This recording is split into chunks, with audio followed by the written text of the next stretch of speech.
Hello, Gabriela. Hello. Thanks for having me in your lovely home. Thank you.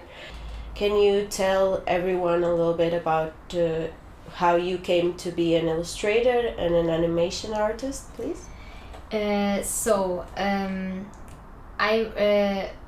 know that I like to draw since when I was little, but I never necessarily said, "Oh, okay, I'm going to be an artist." It was just something that I like to do.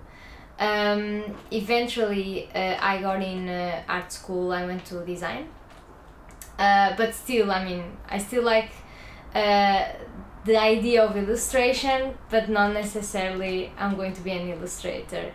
And it's funny because it happened the other way around. So I decided that I wanted to study animation, and I went to animation school. But still, illustration was something that was okay, not necessarily going through it or to it. But then I started working as an animator, and because of that, I need to illustrate as well, to illustrate the things I'm going to animate. So basically, I started noticing that I really liked illustration and started going more into that direction. Okay, Yeah. and but you do both things at the moment. You do animation, illustration, both, or do you have a preference? At the moment I have a preference of illustration. Okay. So I worked for a few years as an animator, and I can still do it, of course, but I'm starting to focus more and more in illustration. Okay, and what motivates you to illustrate daily?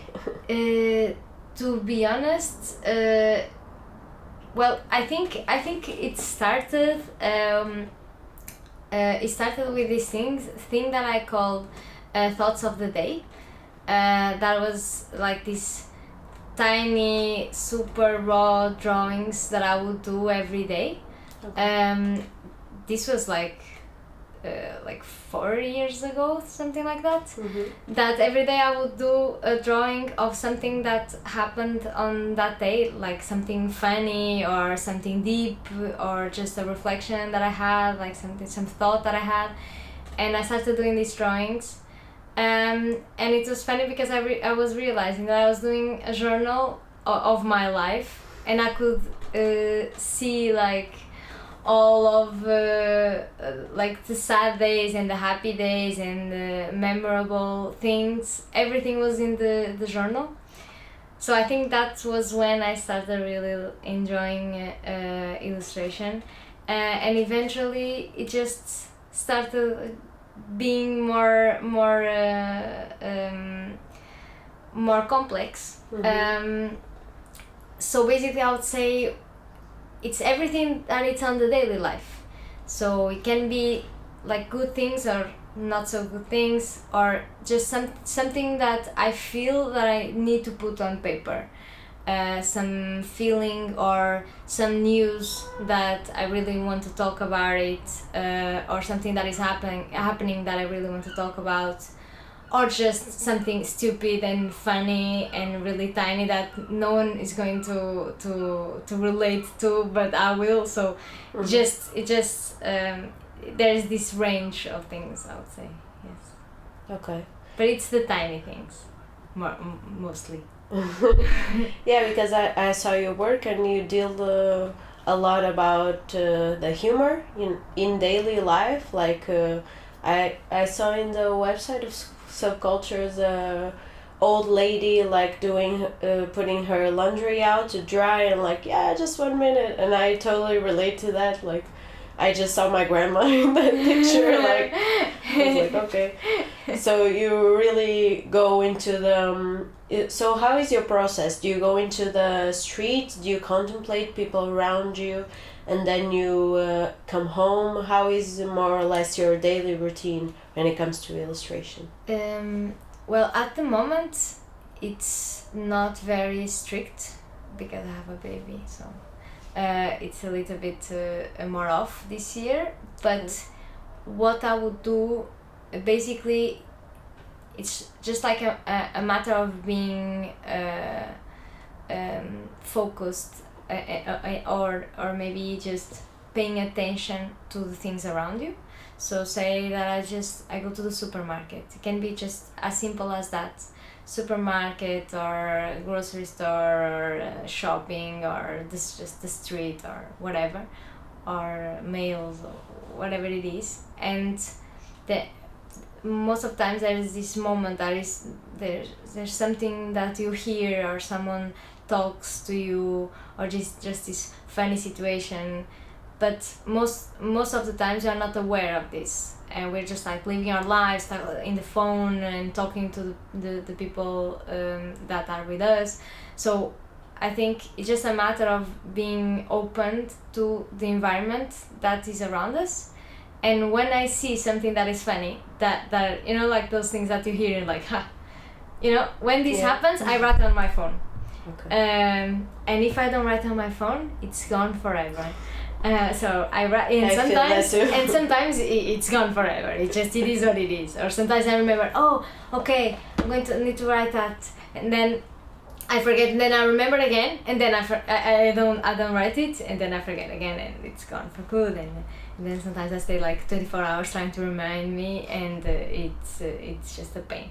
So I put it on the phone, and eventually, so I have like this. Almost all the times I have this like 3 or 4 things on my phone that I are on the queue to draw. Mm-hmm. And then eventually when I have time, I just open my sketchbook and I just draw. Some things when I'm on the starting to draw, it still makes sense, so I do it. Others I just don't do it, so it's more or less like that. Okay. You mentioned that you have a baby girl, yeah. Right? Yeah. And do you use as well the motherhood as a kind of inspiration for your work currently? Because it's a new feeling, right? And a new life, new routines, and having a baby must be also full of these humorous situations because you're looking at life kind of developing itself, right? Yeah. Yes. It's funny because I never thought I would illustrate this kind of things, but sometimes I'm like, no, let's not do another illustration of the baby, please. But it is what it is, and it is what I'm living, so I still try to allow myself to, even if it's more of the same, to just still do it, because if it's what I'm feeling and what I'm living at the moment, it doesn't make sense to talk about it's not that I cannot talk about other stuff, but there is this huge amount of drawings that I still do about her and about this like you said, developing life and understanding new things, and oh my god, a mug, and that's very funny. So yes, I did a book recently that is called The Pregnant Ladies of All. Translating. Do you have that book? Yes, here? That it's there. Can you show us, please? Yeah. So basically, I struggled a lot during pregnancy.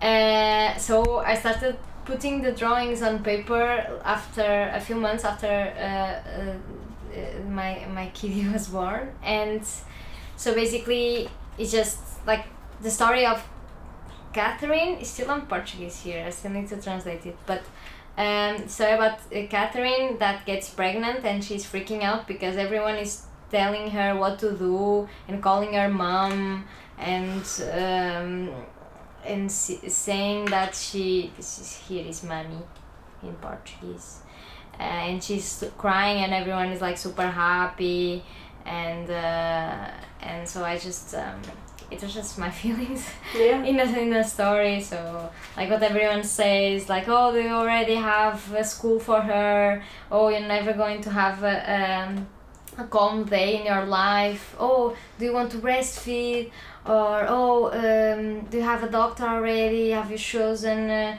where you're going everyone to have the baby. Everyone is projecting these things onto you. Yeah, and she's like she's basically exploding, but at the same time people are like, oh, but why are you not, you should be happy, right? And so there's this thing, so I did that. So yeah, it was a huge plot twist and inspiration in my life, this. Yes. That's great. That's very great. I also wanted to ask you, like, how is your morning routine? Like, usually, are you a person that instantly goes to your coffee mug to, like, wake up to life? Or are you a more fluid person, like, every day is different? Do you wake up and you instantly go to work? I mean, besides your baby girl, do you instantly go to work? Do you like to do more digital things in the morning or more manual things in the afternoon? How do you get about? So I'm going to be fully honest. Nowadays it's a mess. I am indeed a morning person, and having it under control, I would be the type of person that is going to wake up super early before everyone else and just maybe grab a bit of coffee, and I know I have this high of energy that I can just sit on my desk and start drawing straightforward, and it's fantastic comparing to the evening. The evening is very bad. Like every time that I try to draw in the evening, it's just a blur. It's very bad. So I know I'm a morning person. At this period of my life, I cannot. I'm not being able to manage myself to do that so well. So what I'm doing is, like you said, I'm kind of like going one day each time. So I'm managing to say if I can't work in the morning, I just do a little bit in the afternoon. If I can do in the afternoon, I'll do in the evening. So I'm kind of like adapting. Yeah, I'm in a hybrid situation, but my ideal would be in the morning, definitely, yes. Yeah, that's perfectly understandable. Yeah. And well, I think every artist at a certain point in their lives feels a little bit down with his place and how his art is going to evolve, and we all have those bad moments where we kind of we are not sure what we're doing with our lives, right? Yes. And I want to I think everyone wants to know, how do you deal with that? Do you have something that kind of, do you have certain exercises or certain hobbies that kind of bring you up? Of course, your daughter might bring you up as well, motivate you to keep going forward, but do you have other things that in your life? Well, I would say mainly, I think it's very important to keep the lightness of it all. It's something that it's kind of like my mojo, and it keeps me from being too upset with things in general. So let's say if I'm starting to be upset because this illustration is not going very well, I just align myself and I say, okay, so this is not the end of the world, no one is dying, so let's not make a fuss out of it, it's going to be better eventually, and it's just temporary. So that is the main thing that I do this with like all the aspects of my life, and it has been working. But yeah, I mean, I wouldn't say I don't get very down actually, because I have this other job. I also work in a social impact, so it takes me more than 50% of my week. Okay. So I have really like 2 days a week for illustration, actually, or 2.5 days for illustration at the best. So just I don't have much time. I'm kind of like, okay, I need to do this, and I do it. Just because I don't have, there's so much going on all the time that I don't have much time to dwell on it, you know. I have to do it, okay, I do it. And I have one thing that I think it helps. I'm not very perfectionist, well, to be fair, at all. So that is a bad thing in the sense that I could go to another level sometimes and I don't go because I'm kind of lazy and I kind of like the roughness of it and I just go with it. And the good thing is I managed to do a lot of things in a short period of time. So that allows me to not be super, like super into it, because I'm always jumping from different things. And so I'm learning how to play the drums, which is just like a super hobby, but it's something that, like I said, like I'm always doing like different things. So it keeps me from being too like overwhelmed with one thing. See what I mean? Yeah, I totally understand that. And you talked about your work in social impact, and tell us a little bit what do you do there? Because it's part of your life as well. Yes, it's a big chunk. It has nothing to do with the illustration. So basically it's this project called Movimento Transformers, which wants to increase the civic participation of people. It works mainly with kids, children and teenagers at risk, but for 12 years now. But I started working as a volunteer, and eventually I got in the team last year, and basically we started doing this project that is with the same methodology, but with the old people or seniors. So it's basically this project where you have volunteers that have something that they really like to do, a passion, something that they really love, and they're going to share it with a group of seniors. And you have this like kind of like rad vibe, and there's no age limit to learn, and so it's a project that I really love. And at the moment I'm doing communication. I'm kind of like project managing the whole thing, so it takes me also a big part of the week. Yeah. But that's a good project as well. Yes. So it kind of like balances. It makes my life super busy, but it balances. Sometimes like illustration can be very lonely, and it's just you and the paper, and it's not, of course you can collaborate, but most of the times it's more a lonely job. And then I have this one that is super like team and managing and dealing with people, so it kind of like helps me balancing everything. It's a very fulfilling life. I mean, that's what I'm saying, like I don't I would like to have more time to say, okay, I'm going to dedicate to go that extra mile and do try that, and if that doesn't work, try another thing. And at the moment I don't have that many time to experiment as much as I would, but in general I'm very okay.